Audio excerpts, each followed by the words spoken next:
Oasis of Wisdom Bible Church, the church of a distinguished generation. Your worth in life is determined by your wealth of wisdom. I gladly welcome you to an uncommon encounter as you partake of God's wisdom to be earthly relevant and heavenly focused through the unique ministry of the Kosfawen. Listen and be blessed in Jesus' name. Amen. You said your glory will fill the earth. Last Sunday, I started a message through the Holy Spirit. Ní ọ̀sẹ̀ tí ó kọjá mo bẹ̀rẹ̀ ìwàásù iṣẹ́ ìránṣẹ́ kan pẹ̀lú yín nípa ìrànlọ́wọ́ ẹ̀mí mímọ́. Living a blessed life. Gbígbé ìgbé ayé alábùkún fún. We compare two scriptures and two individuals. A fi ẹsẹ̀ Bíbélì a ṣe àgbéyẹ̀wò ẹsẹ̀ Bíbélì méjì àti àwọn irú ènìyàn méjì. Luke chapter 15, we read from verse 11 to 24. Ìwé Lúùkù orí ìkẹẹ̀ẹ́dógún a kà láti ẹsẹ̀ ìkọkànlá rẹ̀ sí ìkẹrìndínlógún. We read Genesis 28, verses 1 to 7. A sì kà nínú ìwé Genesis orí ìkejìdínlọ́gbọ̀n ẹsẹ̀ kìíní sí keje. Our focus in the two readings Àfojúsùn wa nínú ibi méjèèjì tí a kà ní. were the children. Wọ́n jẹ́ ọmọ. We looked at the prodigal son A wo ọmọ onínàkúnà. and we looked at Jacob. A sì ṣe àgbéyẹ̀wò Jákọ́bù. Today, Ní òní, 3 scriptures have been read. a ti ka ibi mẹ́ta fún wa láti inú Bíbélì. Luke 15, A kà nínú ìwé Lúùkù orí ìkẹẹ̀ẹ́dógún. verse 24 through 32. Ẹsẹ̀ ìkẹrìnléníogún sí ìkejìléníọgbọ̀n. 1 Samuel chapter 2 was also read, A kà nínú ìkíní ti Sámúẹ́lì náà bákan náà. verse 22 up to verse 36. A sì kà láti ẹsẹ̀ ìkejìlélógún títí dé ìkẹrìndínlógójì. Then Hebrews capped it up, A sì wá kà nínú ìwé Bérù bákan náà. chapter 12, verse 5 to 11. Orí ìkejìlá ẹsẹ̀ karùn-ún sí ìkọkànlá. Last Sunday, like I said, Ní ọ̀sẹ̀ tí ó kọjá gẹ́gẹ́ bí mo ṣe wí, we focused on the children. àfojúsùn wa àwọn ọmọ ni. We compared the life of Jacob and the prodigal son. A fi ìgbé ayé Jákọ́bù ni a ṣe àgbéyẹ̀wò rẹ̀ àti ọmọ onínàkúnà. And we concluded that one of the reasons Jacob started with nothing and ended with plenty was the fact that he obtained his father's blessing. A sì wá bẹ̀rẹ̀ a sì parí rẹ̀ wípé ní Jákọ́bù ó bẹ̀rẹ̀ pẹ̀lú àìní nǹkan kan ṣùgbọ́n pẹ̀lú ìbùkún bàbá rẹ̀ ó sì parí pẹ̀lú ọ̀pọ̀lọpọ̀ ìbùkún lọ́pọ̀ yanturu. So he set out at the instruction of his father. Ó jáde gẹ́gẹ́ bí ìtọ́ni àti ọ̀rọ̀ bàbá rẹ̀. But in the case of the prodigal son, Ṣùgbọ́n nípa titi ọmọ onínàkúnà, he set out with plenty. a ó rí i pé ní ó jáde pẹ̀lú ọ̀pọ̀. He returned with nothing. Ó sì jáde ó sì padà wá láì ní ohunkóhun. Why? Kí ni ìrèdí rẹ̀? He did what he did. He embarked on his journey outside the knowledge and the blessing of his father. Ó ṣe ohun tí ó ṣe láì ní ìmọ̀ sí àti òye ìbùkún bàbá rẹ̀ nínú. And so he messed up thoroughly. A ó rí wípé ní ó sì wá di ẹni ìjákulẹ̀ pátápátá. Now, Luke 15 that we have read today, Nínú ìwé Lúùkù orí ìkẹẹ̀ẹ́dógún tí a ti kà lónìí, the father said the journey he embarked on was a journey unto death. bàbá rẹ̀ tiẹ̀ wá sọ wípé ní ìrìn àjò tí ó rìn pé ìrìn àjò sí ikú ni. When his elder brother was complaining Nígbà tí ẹ̀gbọ́n rẹ̀ ọkùnrin tó bẹ̀rẹ̀ sí ní kùn that, why are you throwing a party just because this vagabond has returned? wípé ní kí ló dé tí ìwọ bàbá tó fi ń ṣe ayẹyẹ fún àbúrò mi nítorí pé ní ó lọ ó sì dé lásán. He said, I have to, Bàbá sọ pé ní o nílò láti ṣe bẹ́ẹ̀ because this my son was dead nítorí pé ní ọmọ mi yìí ti kú and is back to life. ó sì tún yè. Children, listen to me. Ẹ̀yin ọmọ ẹ gbọ́ mi, Life, ayé ìyè, to enjoy it, láti gbádùn ìyè, obedience to your parents is vital. gbígbọ́ràn sí òbí lẹ́nu ó ṣe pàtàkì. The commandments of the scriptures are many. Àwọn òfin inú Bíbélì ó pọ̀. Only few of them have promises attached to. kéréje nínú wọn òun ni ó ní májẹ̀mú tàbí àdéhùn tí ó so mọ́. But for obedience to parents, ṣùgbọ́n fún ìgbọ́ràn sí òbí lẹ́nu. the Bible says it is a commandment with a promise attached. bíbélì jẹ́ kó yé wa wípé ní ó jẹ́ àṣẹ ó jẹ́ òfin tó sì wà pẹ̀lú ìlérí. A commandment with promise attached. ó jẹ́ òfin tí ó sì wà pẹ̀lú ìlérí. What is that promise? kí ni ìlérí nì? The Bible says when you obey, bíbélì sọ pé nígbà tí ìwọ bá gbọ́ràn you will live long. ìwọ yóò pẹ́ lórí ilẹ̀. A disobedient child to parents ọmọ tí ó jẹ́ aláìgbọràn sí òbí is toying death. ó ń fi ikú ṣeré ni. Now, if your children will not embark on a journey unto death, tí ọmọ rẹ kò bá wá ní ìrìn àjò ikú you have a responsibility as parents. o ní ojúṣe gẹ́gẹ́ bí òbí. And that is the focus of today's message. eléyìí sì wá jẹ́ àfojúsùn ìwàásù títí òní. How to prevent your children from embarking on a journey of life that will end them in death. bí a ṣe lè dẹ́kun àwọn ọmọ wa láti má ṣe rìnrìn àjò yìí tó jẹ́ pé ló lè yọrí sí ikú. Every time we read Luke 15, ní gbogbo ìgbà tí a bá kà nínú ìwé Lúùkù orí ìkẹẹ̀ẹ́dógún we put the blame on the child. a ó rí wípé ní ọmọ yìí òun ni a máa ń dálẹ̀bi. Sometimes we look at the elder brother and we also blame him for envying his brother. nígbà mìíràn a ó wo ẹ̀gbọ́n rẹ̀ a ó sì tún dálẹ̀bi wípé ní ó ń jowú àbúrò rẹ̀. We never take time to see the failure of the father. a ò tiẹ̀ wá lo àkókò wa láti wádìí ibi tí bàbá pàpà tí ó ti kùnà. There's a part that the father also played in the misbehaving of the prodigal son. a ó rí wípé ní ipa wà tí bàbá náà kó nínú ṣíṣìwàwù ọmọ onínàkú náà nì. And so, as I preach in that direction this morning, bí mo ṣe ń wàásù ní ìhànì ní òwúrọ̀ you are a yìí father, you are a mother. o jẹ́ bàbá o jẹ́ mọ̀mọ́ Take a lesson kẹ́kọ̀ọ́ from the failure of this father. kẹ́kọ̀ọ́ nínú ìkùnà bàbá yìí. And so today we will compare the prodigal son father with Eli, the priest in Israel that lost his children to death. ní òní a ó ṣe àfiwé bàbá ọmọ onínàkúnà pẹ̀lú Élì èyí tí ń ṣe wòlíì ní ilẹ̀ Ísírẹ́lì tí ó jẹ́ pé ní ó pàdánù àwọn ọmọ rẹ̀ sí ikú. mo fẹ́ gbàdúrà fún ọ. And pray for your children. mo sì fẹ́ gbàdúrà fún àwọn ọmọ rẹ. Your children will not die untimely death. àwọn ọmọ rẹ wọn ò ní kú ikú àìtọ́jọ́. Amen. Your omission will not lead to the spiritual death and physical death of your children. àṣìṣe rẹ kò ní jẹ́ kí àwọn ọmọ rẹ kí wọ́n kú ikú títí ẹ̀mí àti ikú ara. Ṣé àṣìṣe ni ká pè yẹn ní omission? àìmójútó ohun tí ó yẹ nípa àwọn ọmọ kò ní jẹ́ kí àwọn ọmọ rẹ kí ó kú ikú ẹ̀mí àti ikú ara.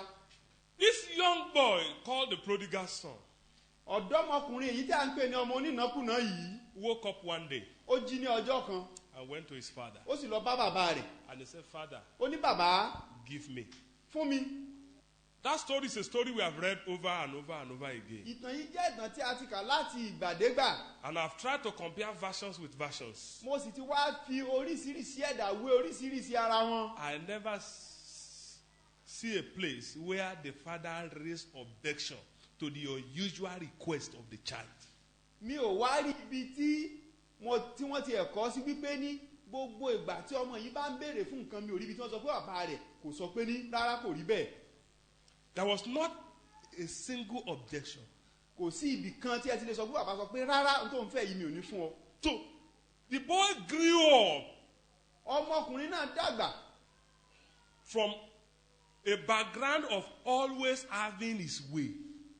nínú ìmọ̀ ọkàn àti ìmọ̀lára wípé ní gbogbo tó ń bá béèrè bàbá òun ó fún òun. And you can see that tendency even in some babies. ẹ sì lè rí eléyìí náà ní inú ìwà àwọn ọmọ kan. Right from when they are in the cradle, látìgbà tí wọ́n bá ti wà ní kékeré they have developed the attitude of using cry to intimidate their mother to have what they want to have. a ó rí wípé ní wọ́n ti gbọ́n ọgbọ́n àyíníkẹ́ àti àyídà tó jẹ́ wípé ní nígbà tí wọ́n bá ti ń sunkún wọ́n mọ̀ pé táwọn bá ń fẹ́ òbí ó fún àwọn. And not until that thing is given, tí kò bá sì di ìgbà tí wọ́n fún wọn ní nǹkan tí wọ́n ń fẹ́ nì. they will not stop crying. wọ́n á sì tún máa polongo ẹkún ni.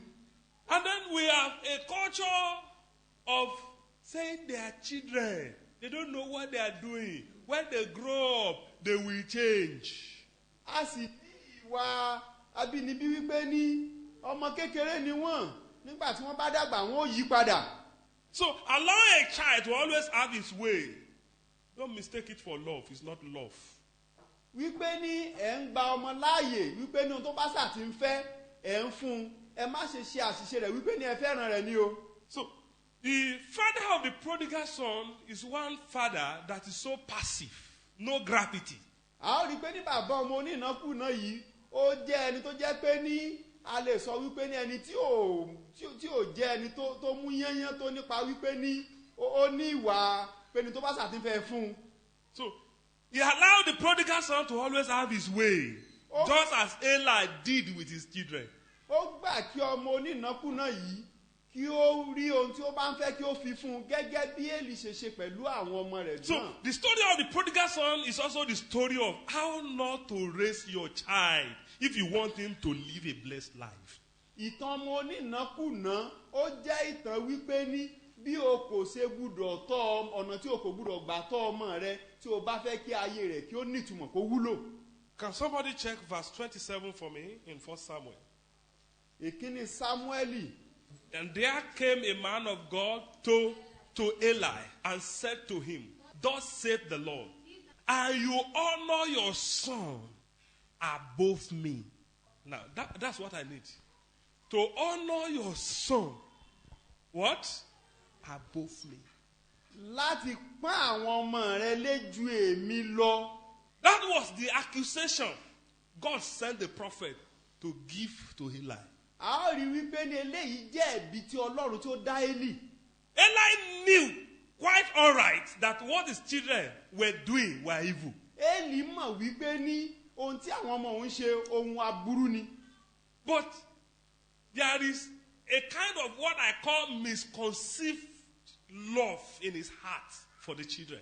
ṣùgbọ́n ohun kan bẹ tó jẹ́ pé ni mo pè ní ìfẹ́ tí kò tọ̀nà àbí tí òye rẹ̀ òye ni tó jẹ́ pé ó ní sí àwọn ọmọ nì. So, and because of this misconceived love, nítorí ìfẹ́ tí ò jẹ́ kí òye ènìyàn kó sí tó ní sí àwọn ọmọ wọ̀nyí. even when his children have a demand kódà nígbà tí àwọn ọmọ rẹ̀ tí wọ́n bá ń béèrè fún ohun kan that is against the law of God, èyí tó jẹ́ pé ó ṣe lòdì sí òfin Ọlọ́run, he will still look the other way. a rí i pé yóò sì tún gbójú sí ìhà mìíràn. And at a point, God got angry. a rí i pé ó dé ìpele kan inú bí Ọlọ́run.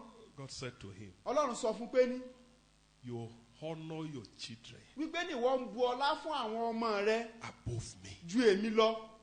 A child that is always allowed to have his way ọmọ èyí tí a bá ń gbà láàyè pé kí ó ṣáà máa ṣe ohun tí ó bá wù ú.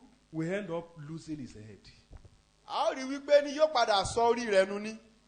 Hello?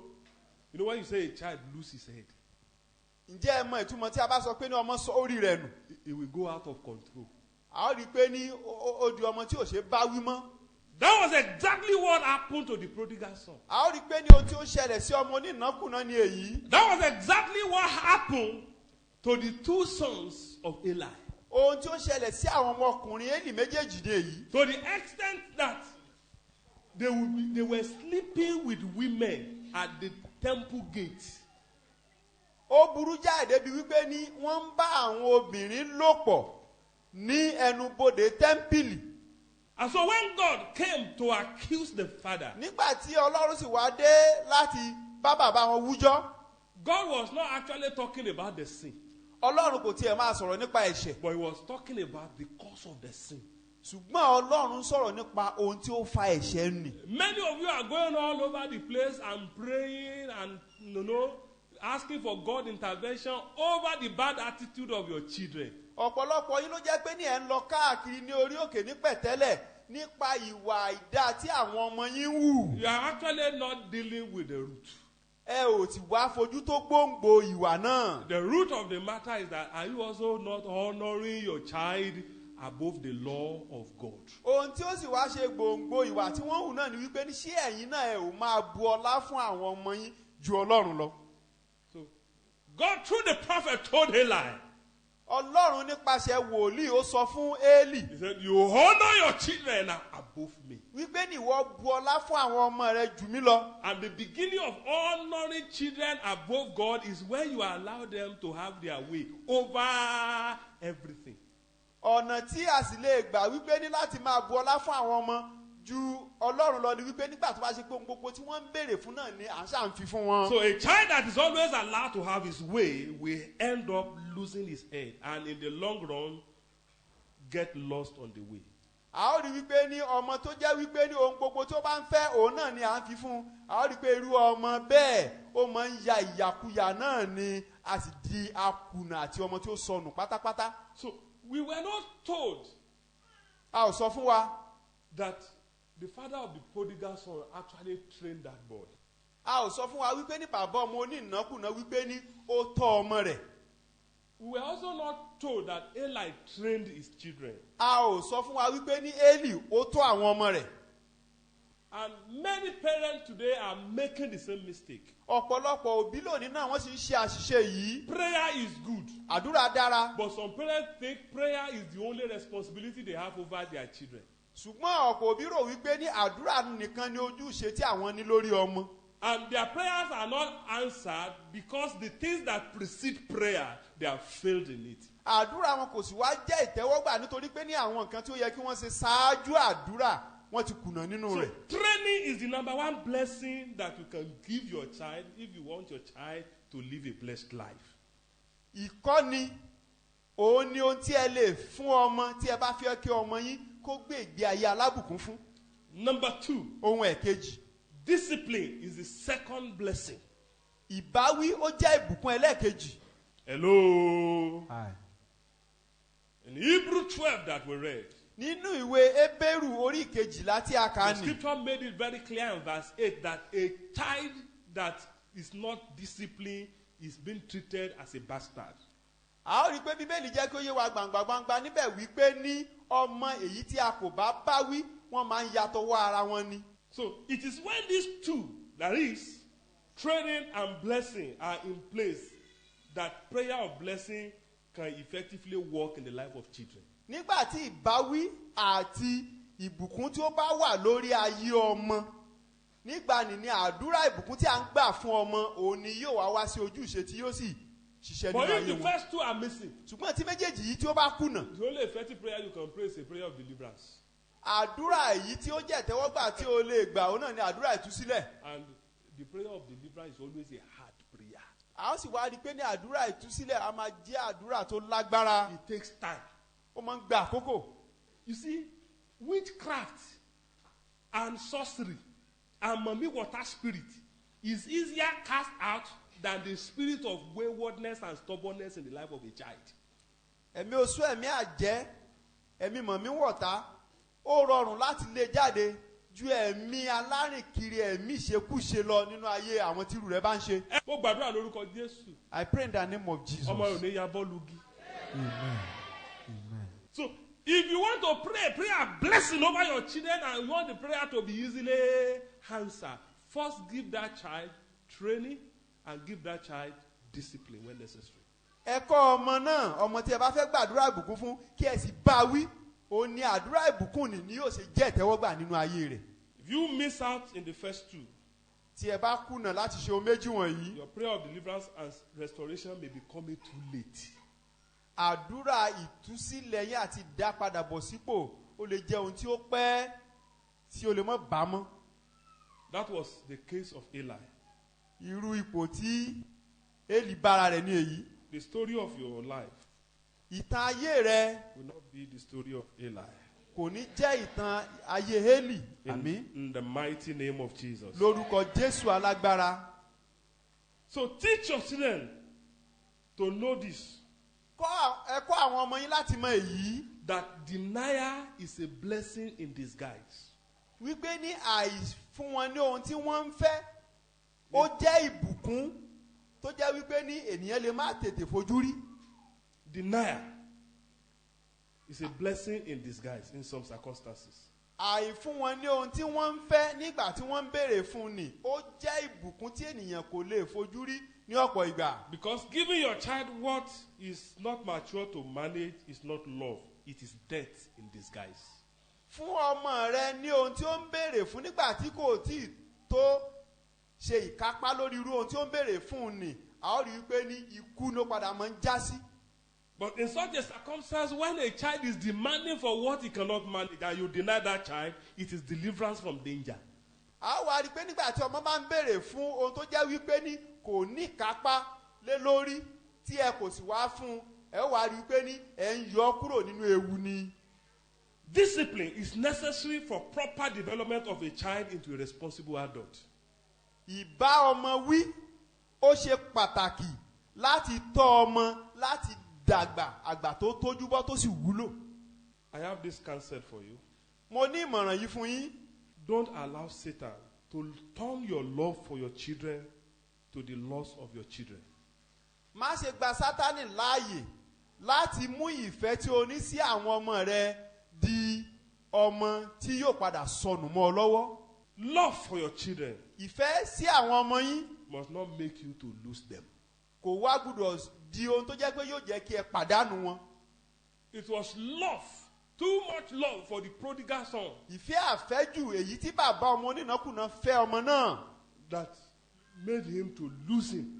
òun ni ó jẹ́ kí bàbá náà kí ó sọ ọmọ náà nù. Thank God for the grace that restored him. A dúpẹ́ fún oore ọ̀fẹ́ tí ó dá ọmọ náà padà. But Eli was not that lucky. Ṣùgbọ́n Élì kò ní àǹfààní yìí. He lost the two children A ó to rí i pé death. ní àwọn ọmọ rẹ̀ méjèèjì ó sọ wọ́n nù sí ikú lọ́wọ́. In the course of the week, Ní àárín ọ̀sẹ̀ I came across a story. mo bá ìtàn yí pàdé Móríkà.